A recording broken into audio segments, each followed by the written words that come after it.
Voilà, il y a le Caire fatimite traditionnel qui s'étale devant vous, horizontalement, avec les minarets qui jaillissent, aspirant vers le divin, et la ville qui joigne le ciel avec l'appel « Dieu est grand ». Et tandis que là, la ville moderne, congestionnée et confuse, qui joignent le ciel avec quoi? Avec les bureaux, les salles à manger et les salles de bain.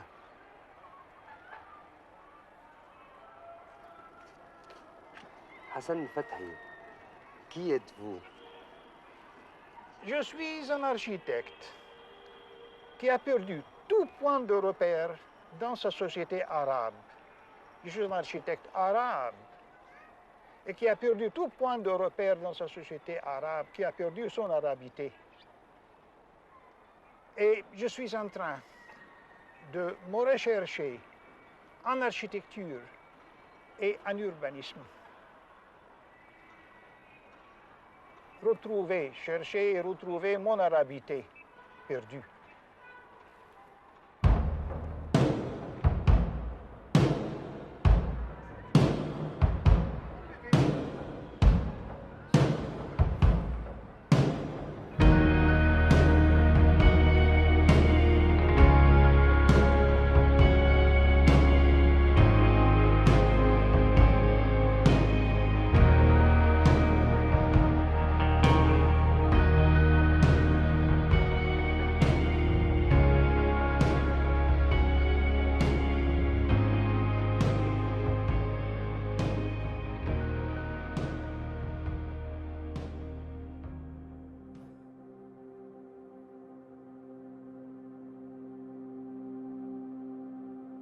رأى حسن فتحي علاقة عضوية بين الهوية وأدوات إنتاج الثقافة، فالعمارة العربية لا يجب أن تكون أصيلة في شكلها وحسب، وإنما يلزم لإنتاجها أيضاً تقنيات أصيلة.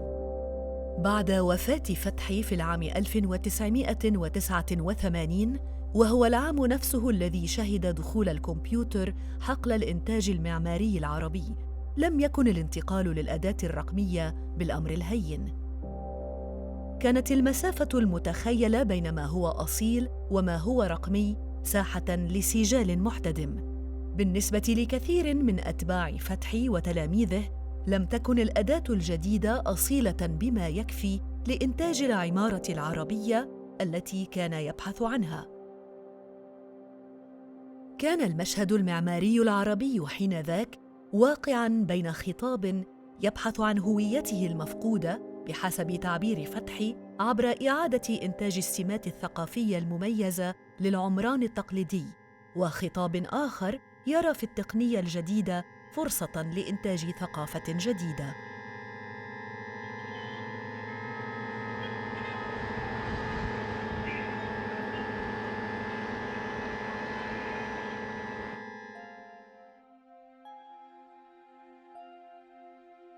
شهدت القاهرة بعض المحاولات الأولى لإنتاج هذه الثقافة الجديدة، ونجح عدد غير قليل من تلك المحاولات في الوصول إلى وصفات برمجية تجمع بين سعة الحيلة والأصالة.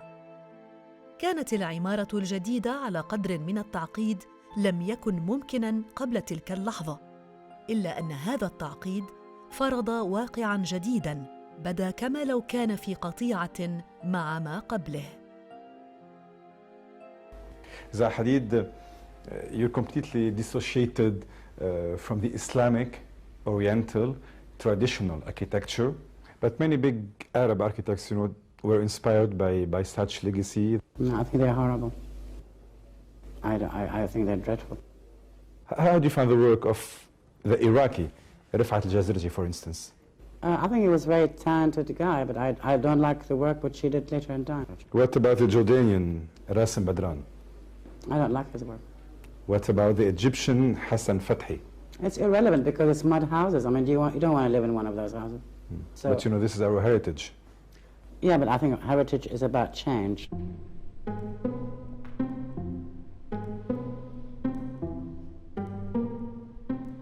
في علوم العرب المسلمين التكنولوجي هو علم الحيل، فأقصد أن الحيل معناها أنها هي تساعدك، هي مش سيدتك. الآن هي أصبحت سيدة، وهنا الخطورة الجديدة. ومن هايدغر اللي هو قابل، حضرتك ربما تقرأ له، قابل في بدايات مقالاته في ألمانيا في مطلع القرن العشرين كتب أن التكنولوجيا مشكلة، يعني the problem of technology، يعني لم ينظر إليها أنها نعمة بحتة، إنما نظر إليها كمشكلة.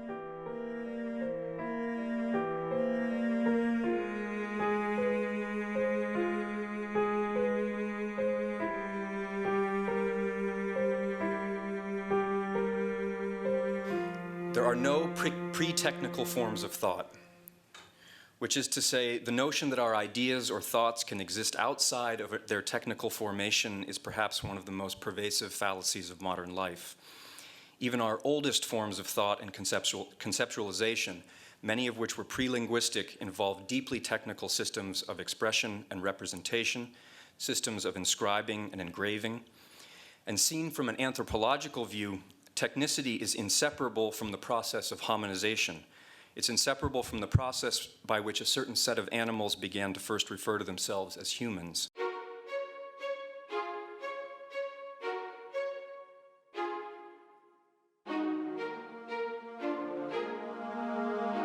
ودعيت من ضمن 5 مكاتب عالمية للتقدم بما يمكنه مساعدة الجامعة الأمريكية في المشروع الجديد لامتداد الكامبس بتاعهم.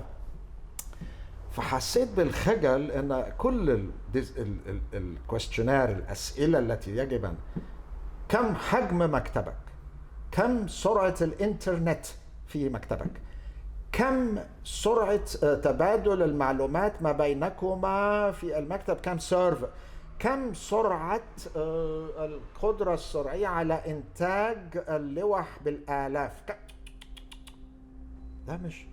ده مكتب احنا بنسميه مطبخ، انما ده لا يخص الفكر المعماري.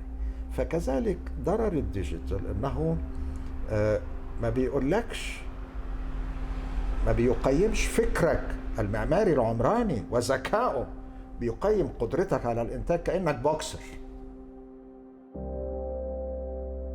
وفق هذه المعايير وقع الاختيار على مكتب الدكتور عبد الحليم إبراهيم، وهو أيضاً تلميذ من تلامذة حسن فتحي، لإعداد المخطط العام للجامعة الأمريكية بالقاهرة.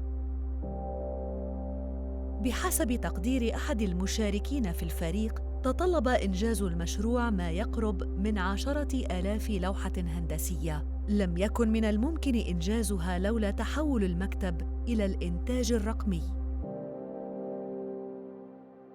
كان الانتقال الرقمي حتمياً وإن شابه الحذر. بنهاية الثمانينيات بيع ما يقرب من 2,000,000 جهاز كمبيوتر بالعالم العربي، كان أغلبها لشركات ناشئة وصغيرة تعمل بمجال الهندسة.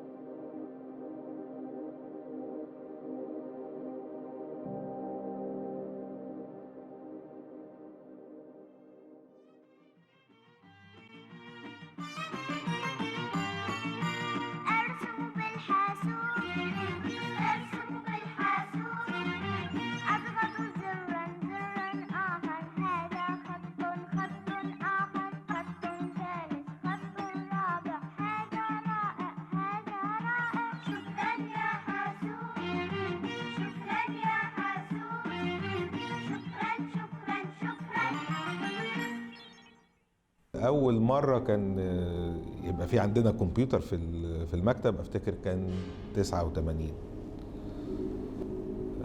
كان مثلا قبلها بسنة ولا حاجة ابتدت الحكاية تبقى موجودة والمكاتب حابة إن يبقى في عندها كمبيوتر يعني. إنما هو عمل شوية نوع من التحدي، لأن الرسومات بتطلع درجة الدقة بتاعتها عالية، مفيش أي خطأ يعني في الدقة. فكان الناس اللي بترسم مانيوال احنا كان عندنا برضو كان في ناس شغلتها ترسم بس، رسامين يعني، فده عمل لهم نوع من التحدي في الدقة، وازاي انه يعمل لوحة ما تعرفش تقارن اذا كانت دي هو عاملها ولا الكمبيوتر اللي عاملها. دقة الآلة الجديدة واحتفاء الإعلام بها لم يكونا كافيين لامتصاص هذا القلق. كان التصميم الرقمي قد بدأ بالفعل في تغيير أعراف العمل في مكاتب الهندسة ومواقع البناء، ما أثار حفيظة كثير من المعماريين التقليديين. أول ما طلعت الكمبيوترز زعلت إن دي آلة أنا مش متمكن منها، فتقهقرت إني أحاول استيعابها أنا شخصياً، وقررت إني يستوعبوها، هذا نصيب ورزق من بعدي. يعني أنا سنة 90 عملت أول مسابقة مرسومة على الكمبيوتر، 89 كانت مرسومة بالإيد.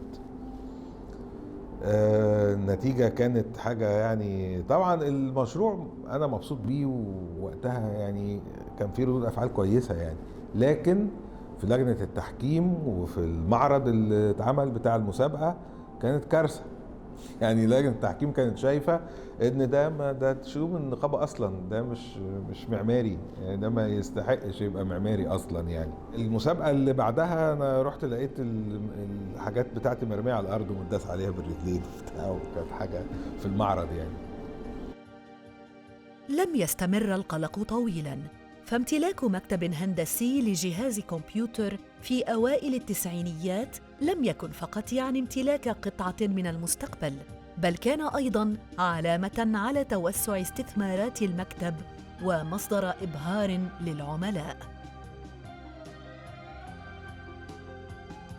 مكتب والدي يمكن أول كمبيوتر أشوفه في المكان كان في التسعينات، مش متذكر سنة كام يعني، وكان ده بيعتبر يعني الجهاز الأوحد وبيعامل معاملة خاصة كأنه يعني حاجة يعني مفاعل نووي أو حاجة يعني فريدة من نوعها يعني. وأنا فاكره كويس لأن وقتها كان الشاشات بيتحط عليها كفر غريب كده من بره عشان بروتكشن للراديشن أو حاجة كده. بس كانت استخداماته محدودة يعني، يمكن أوتوكاد بشكل بريميتيف جدا وورد وحاجات بسيطة جدا. لكن لما بعد كده بدأت أشتغل فعليا مع والدي في 2003 أعتقد كان اوريدي المكتب فيه كمبيوترز يعني. وقتها بوصف التولز دي حديثة نسبيا، كانت بالنسبة للكلاينتس اللي هم بالنسبة لنا كان جهات حكومية، فكرة ان احنا بنقدم حاجة ديجيتال او حاجة فيها انيميشن ده كان بيبقى فيها يعني ابهار كبير لجهة العميل يعني. في قاعات الدراسة المعمارية كان التحول أصعب وأبطأ. من ناحية كان استخدام التلاميذ للتقنية الرقمية ينظر له من باب الكسل والتواكل على الآلة، ومن ناحية أخرى كان على أساتذة العمارة إيجاد طرق جديدة لتقييم الجماليات الرقمية. قاصد الكلام أن أصبحت الحياة يعني السرعة فيها مرغبة، وأصبحت تعير الآلة والتكنولوجي كل مسؤولياتك وأنت تتفرج. احنا ما كناش قادرين نفسر يعني ايه تخليني بعد ما دخلت في التول الديجيتال ترجعني اشتغل مانيوال، وانا هتخرج بعديها بكام شهر مش هشتغل غير ديجيتال. لو رحت في مكتبك انت هشتغل ديجيتال. وهكذا كان يسوق لنا القضية ان يا جماعة مش كل الناس عندها المقدرة تو افورد الشغل بالديجيتال تولز. وكان الحجج كلها ان الاهالي بيجوا يشتكوا ان في ناس بتعمل مشاريع بره وبتدفع فيها 5-6 آلاف جنيه واحنا ما عندناش هذه المقدرة. ويكون حلك ان انت تبتر اللي بيشتغل ديجيتال. والمصيبة ان المميزين ما كانوش بيشتغلوا ديجيتال، كانوا بيفكروا ديجيتال. الناس دي كانت في بدايات الجيل اللي كان بيجرب بصعوبة كمان يعني. احنا لا انسى ان احنا كنا الجيل اللي بنتناقل الديجيتال ريسورسز عبر ان احنا بنفك الهارد ديسك من اجهزتنا ونبتدي نتنقل بيها. خلاص ثرو عمليه ميكانيكيه ان انت تفتح الكيس وتفتح الهارد وتمشي بيه وتروح عشان تنزل 250 ميجا بايت صور معماريه مثلا من عند احمد برهان. سهلت الرقمنة انتشار أعمال معمارية طليعية أنجزها مهاجرون من أصول عربية. وجدت هذه المواد طريقها بشكل غامض إلى الوطن الأم كملفات PDF مقرصنة، وألهمت المزيد من التلاميذ والمعماريين الشباب. كانت الطبيعة الرقمية للوسيط هي ذاتها سبب انتشاره. تزامن مع الوقت مع التغير دهوت ان احنا برضو الجيل اللي شهد لما كان الاساتذه بتتكلم على ان يا جماعه محدش يجيب سيره زاهي حديد، دي واحده من الناس اللي ما بيتنفذ لها الشغل. وابتدى في سنوات الجامعه دي يتغير الموضوع، وابتدوا يلاقوا ان الموضوع اسرع منهم بكتير. وللاسف ما كانوش بيتورعوا في فكره ان هم يكتفوا بان احنا ما بنعرفش نتكلم في الكلام ده مثلا او ده مش تخصصنا، لا هم كانوا بيتطوعوا في فكره ان هو يقطع صلتك بالتطور اللي بيحصل.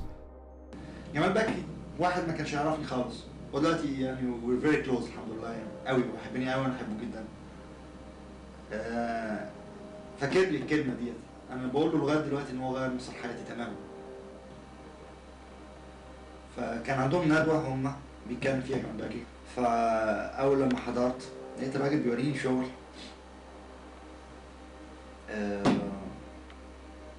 out of normal standards و out of النورمز الطبيعية اللي أنا بشوفها.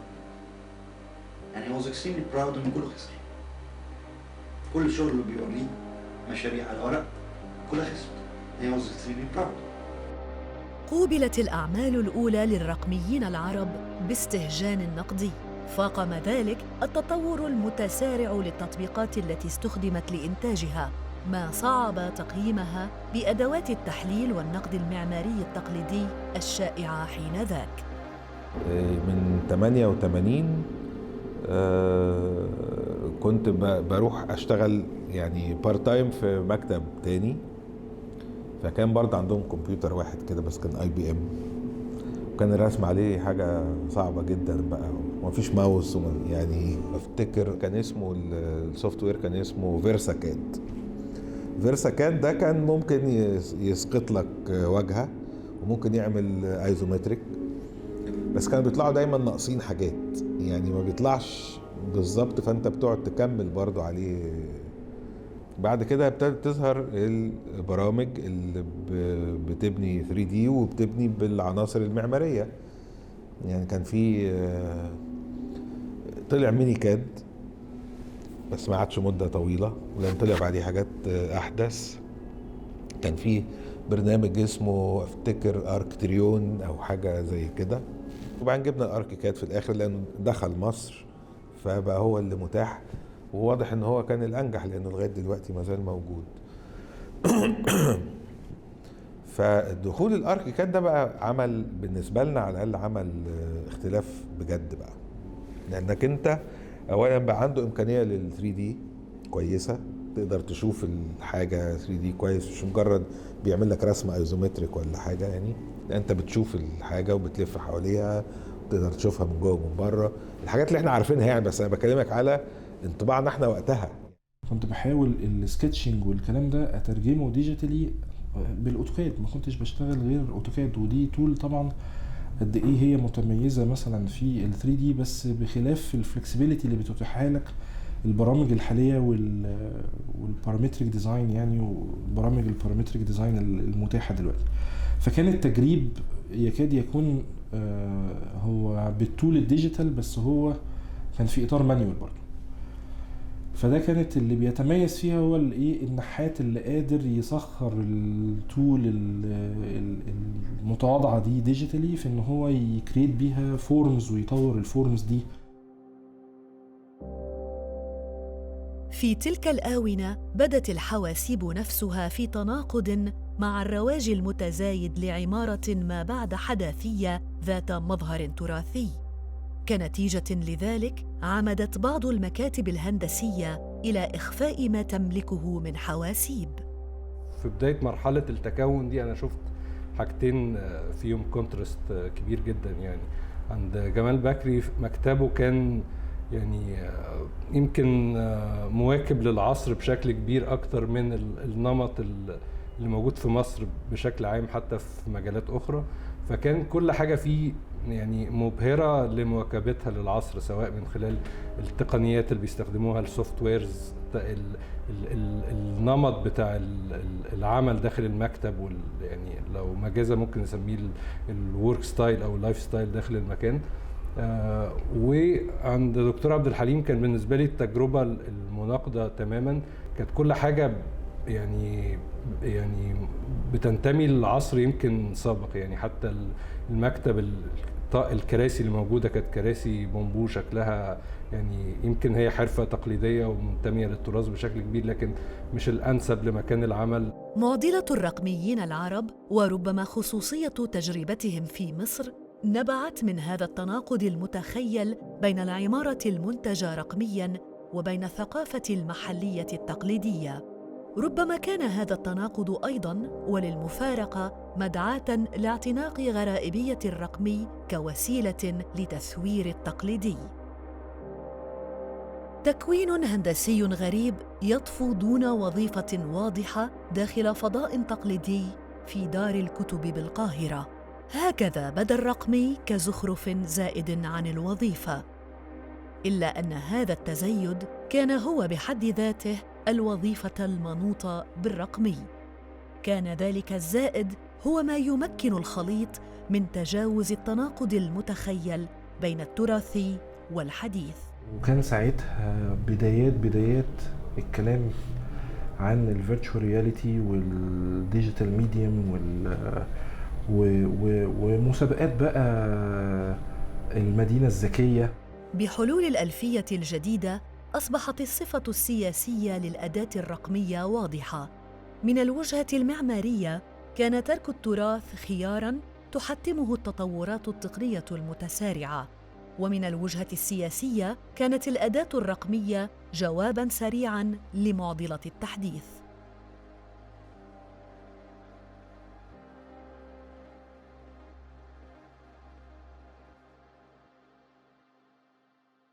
أنا مش عايز أتكلم في السياسة، بس يعني هضطر أتكلم فيها لأن هو المثال اللي حضرتك بتقوله ده جميل جدا. يعني أنا أولا أنا في عرفي يعني إن صعب إن حضرتك تعمل عملية اللي بيسموها تقابل في منتصف الطريق دي في لوحة، لكن أنا مضطر لها كمان. دي نمرة واحد. نمرة اتنين، البعد السياسي في الوقت اللي اتعمل فيه المبنى ده كان بيسبقه محاولات مستميتة 6 سنين. الواحد وهو بيفرد اللوحة بيتقال له لا لا لا مش ده اللي مطلوب، انت شاطح. نفس اللوحة بنفس المعاصرة بعد المبنى ده بقت تتسمع وبتتعمل.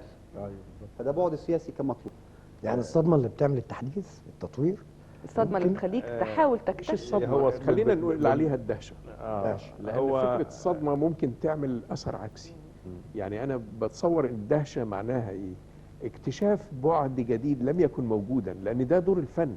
دور الفن هو خلق علاقات جديدة في واقع قد يكون قديم. فهي الدهشة مش الصدمة. تحديداً لأنها بدت مدهشة وحالمة، كانت العمارة الجديدة قادرة حتى ولو لبرهة من الزمن على أن تتجاوز الإجماع حول ماهية ما هو ممكن وما هو محلي. كان هذا هو الدور السياسي الذي يتحدث عنه المعماري المصري الراحل أحمد ميتو.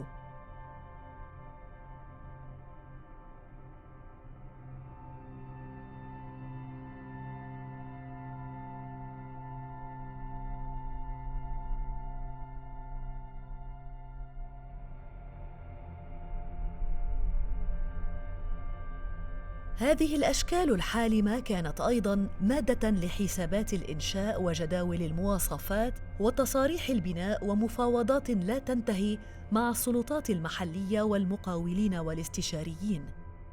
لم يكن مصممو هذه النماذج الأولى للعمارة الرقمية هواة يلعبون بأدوات حديثة تنتج أشكالاً مدهشة وحسب، بل كانوا مستغرقين في الواقع في محاولة بعد أخرى لتغييره. أتاحت المستندات الرقمية تبادل وانتخاب العناصر التصميمية على نطاق واسع لا تحده الجغرافيا أو الزمن. ربما يفسر ذلك توارد بعض الملامح الأساسية في تصميمات أنتجها معماريون لا يجمعهم سوى الوسيط الرقمي. لم يهم حينها إن كان التصميم منقولاً أو أصيلاً بما يكفي. كان إنتاج الوسيط نفسه لا محتواه هو الهدف من الثورة الرقمية.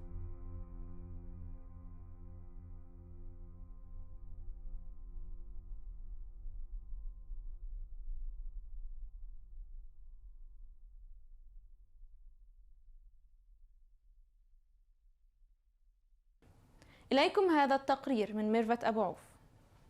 العنف لا يولد سوى العنف بغض النظر عن الديانة أو الجنسية. دي كانت رسالة الفنان المعماري طارق أبو النجا للعالم من خلال عمله الهندسي مشروع رثاء.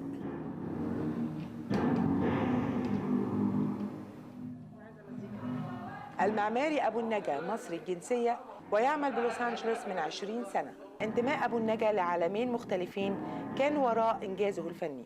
الضحايا بتاع 11 سبتمبر في نيويورك والضحايا بتاع فلسطين بالنسبة لي من الناحية الإنسانية سواء. ألواح الخشب المتشابكة وقلة الإضاءة وميل الأرض وتجويفها ساعدت الزائر على إنه يتفاعل مع العمل ويفهم معناه. الأرضية بس هي اللي معوجة ليه؟ ما كنتش عاوز حد يخش المعرض مرتاح، لازم الأول يكون في شوية قلق كده. أراد أبو النجا أن يشعر المتفرج كما لو كان هو أيضاً ضحية من ضحايا العنف في العالم. أي واحد داخل زائر في فيديو كاميرا مستخبيه جوه هنا بتاخد صورتك وبتحطها بتعملها بروجكشن سوبر امبوزيشن على نفس الشاشه بتاعت الضحايا، والمغزى بتاعها ان ممكن تكون انت. سعاده فريق العمل ما كانتش فقط لانهاء المشروع، انما ايضا لنجاحهم في توصيل مضمونه للمشاهد.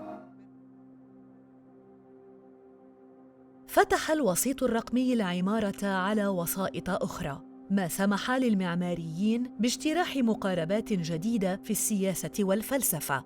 كانت الجماليات الرقمية نابعة من تقانة الوسيط، ما تطلب معايير جديدة لفهمها بمعزل عن الدلالة والرمز. بالنسبة للمعماريين العرب كانت تلك لحظة مثالية لعرض أعمالهم عالمياً في ضوء موضوعي منزه عن الصورة النمطية للعمارة العربية. في العام 2001 عرضت أعمال طارق نجا جنباً إلى جنب مع أعمال كبار المعماريين الطليعيين في تلك المرحلة في واحدة من أهم قاعات العرض العالمية. شارك نجا في المعرض بتصميم ثوري يبتعد عن المسلمات الهوياتية. ارتكز العمل على نظام هندسي معقد يموه العلاقة بين الفضائين الداخلي والخارجي.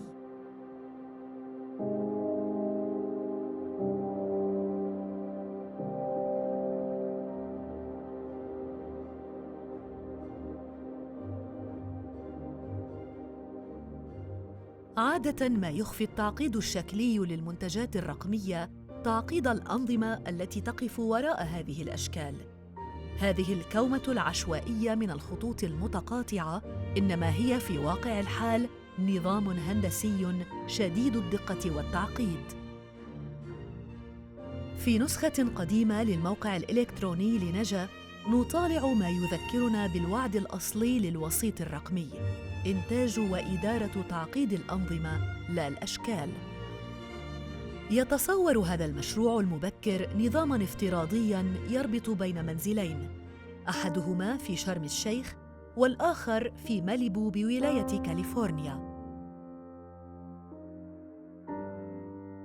يمكن لأحد المنزلين الشعور بالتغيرات التي تطرأ على المنزل الآخر والاستجابة لها من خلال نظام متكامل من المجسات التي تتواصل باستمرار من خلال الإنترنت.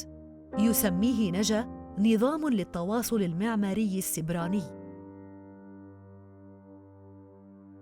كان ذلك في العام 1997 في وقت لم تكن تطبيقات الإنترنت ولا سيما المعمارية منها شائعة مثل ما هو الحال اليوم. وبعدين جيت بسأله بقول له هو حياتك يعني أغلب الحاجات مش عاجباك ليه؟ قال لي ده كلها أصلها مودرن، حاجة مقرفة خالص.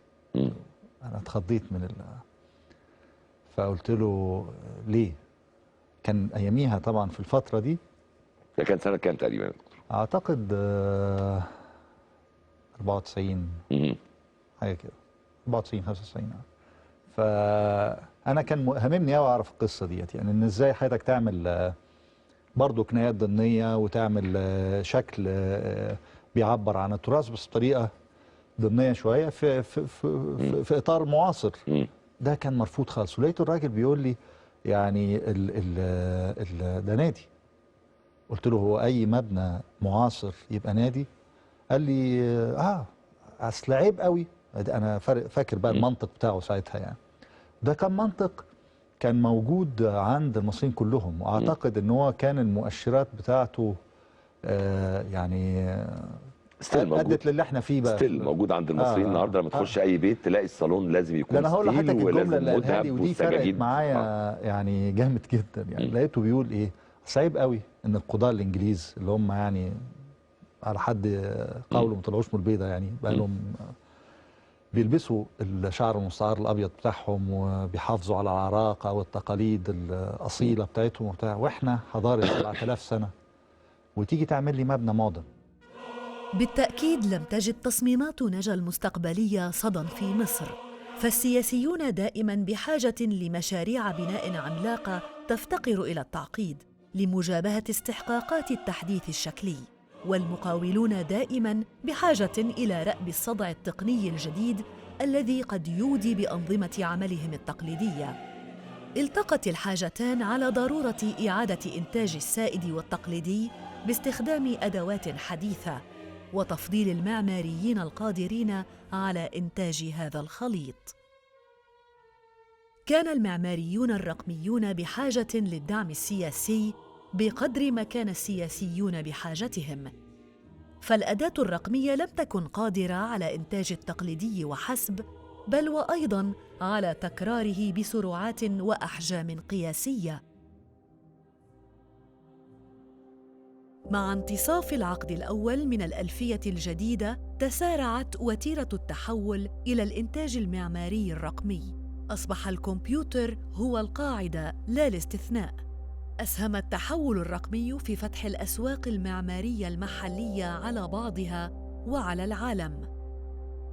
سعياً لإشباع الذائقة الاستهلاكية الجديدة، سارعت المكاتب والشركات الهندسية لإعادة إنتاج أطر عملها القديمة ولكن بأدوات جديدة. لم يكن هذا التحول على كثافته وسرعته مصحوباً بمراجعة نقدية لأثر الأداة على العمارة.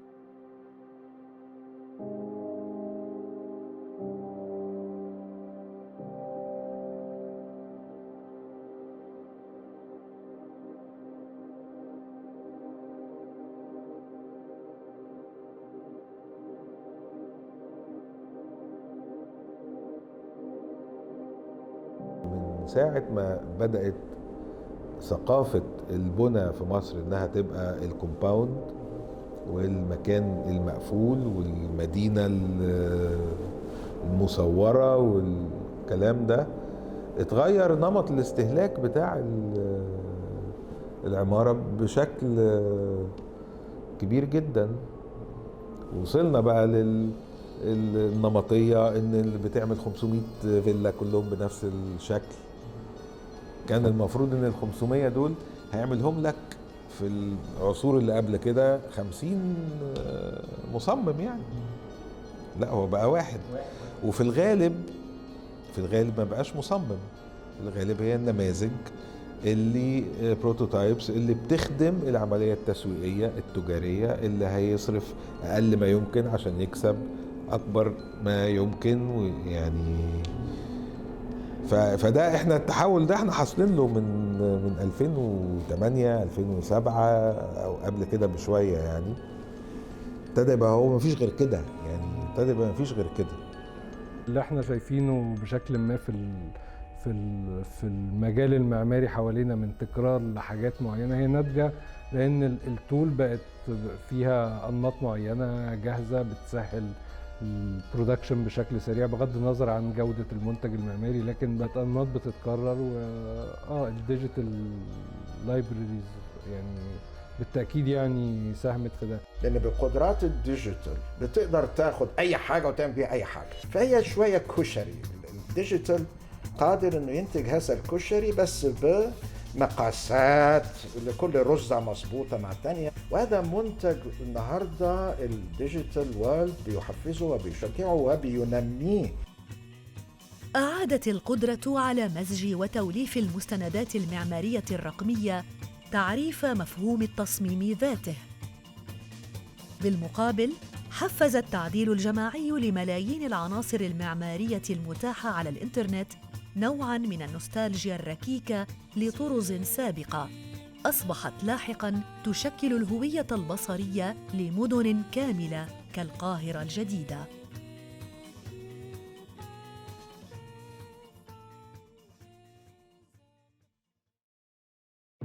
بدأ هذا العمل بالبحث في الخرائب الرقمية، بالبحث عما طواه النسيان واجترار الهوية، وانتهى لما يمكن اعتباره هوية معمارية رقمية. هل نجح الرقمي حقاً في تثوير العلاقة بين الهوية والأداة؟ أم تراه أعاد إنتاجها كنسخة رثة عن نفسها؟